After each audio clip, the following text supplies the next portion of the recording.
All right, this one's going to be a quick one because I think that your questions might be more interesting for the panel. So I'm going to start. My name is Alex Swan. There's my Twitter handle. I've worked at Breaking News for about 2 years. Before that, I worked at a startup called i.tv, second screen experience. I do a lot of tinkering and Internet of Things and video game development in my free time. I made a hamster fitness tracker. Well, I made a fitness tracker for my hamster and put it on the web. So if you go to my Twitter, search around, you can find it. And it has fun things like its current speed and its average speed over time, and how many steps it took. The usual fitness stuff.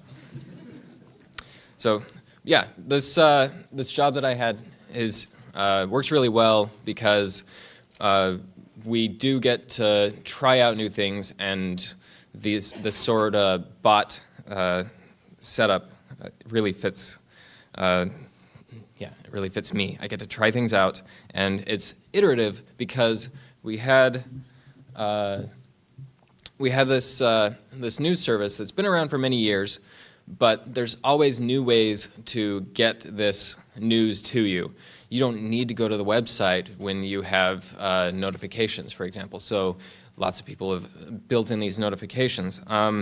What we are is a team of editors with also some engineering members also. But the team of editors uses a tool that we created called Velocity and sorts through feeds from hundreds of providers to find breaking news stories fast and accurate is what we're going for. Because we are not built like the bigger news companies, we can get stories to you faster. We send snippets of information with the original source wherever you are, be it on our website or in the apps or in this bot, as I'll get to.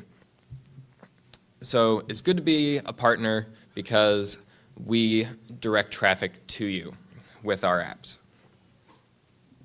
Let's see, next we have, a couple years ago we made this really cool thing. We made proximity alerts.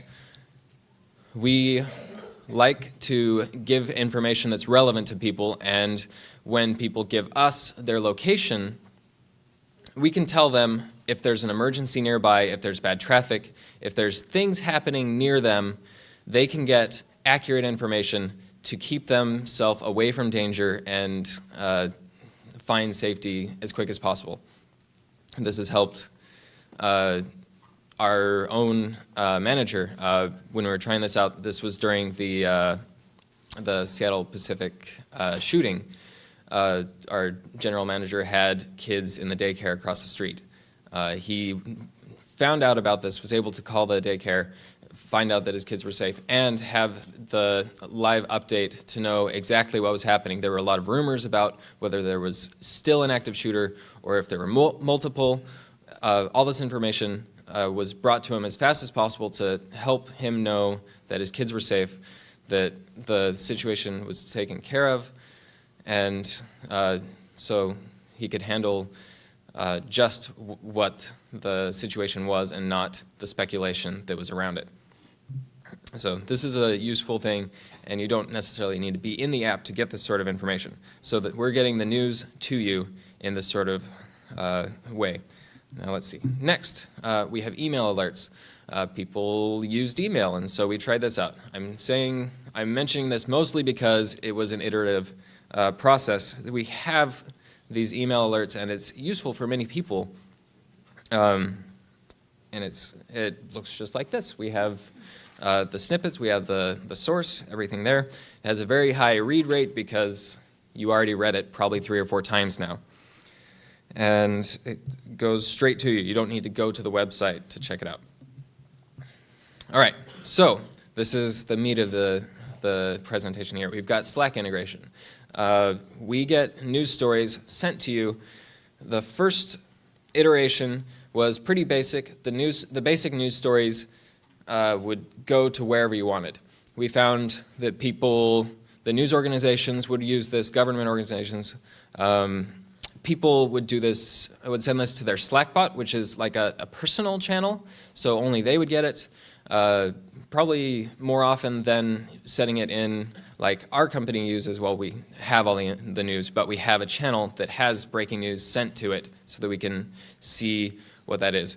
This opened up a new opportunity where it was a group interaction. People could see the news stories as they happen, and people could respond using the Slack-style emojis or talk about whatever. This is the first chance that we've got that, because in our previous examples, all of that was a person's phone or their own web browser. So this opens up an opportunity for people to discuss this sort of thing. But we could do better. The second iteration was released earlier this week.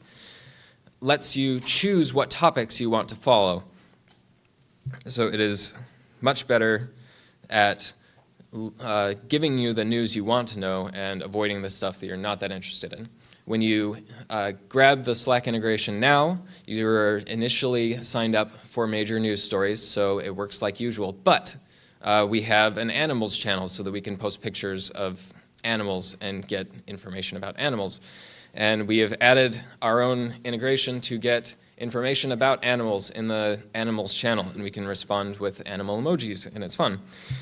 It works really well for companies, people that want to know about their own company before they find out about it internally.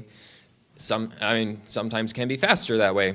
You can find out about your competition. If you want to keep an eye on every breaking news story that has the topic of Google or animals or Austin, Texas, you can follow these by asking the Slack bot through a slash command, say breaking news, follow Austin, and then you'll get information about news stories as they happen sent immediately to you. So it comes to you and it is in this group setup. You can get information about Nicolas Cage or Helen Mirren, like in our off-topic channel. All of that stuff is available, and the tool is available. We don't even know the best way to use it yet, just because it's so open-ended. So that means there are more ways to use it. We haven't figured it all out yet. There are more ways that we can make breaking news useful for people. We use a list of partners, but we're making it more and more easy for users to ping the editors and let them know that there are breaking news stories happening near them. And there's more integrations happening. The Facebook bots is the talk of the town today, or this week. And more things will come out, and that's what's good about being excited about tinkering, is when there's new stuff you can try it out. And so that's the basics of it. Thank you.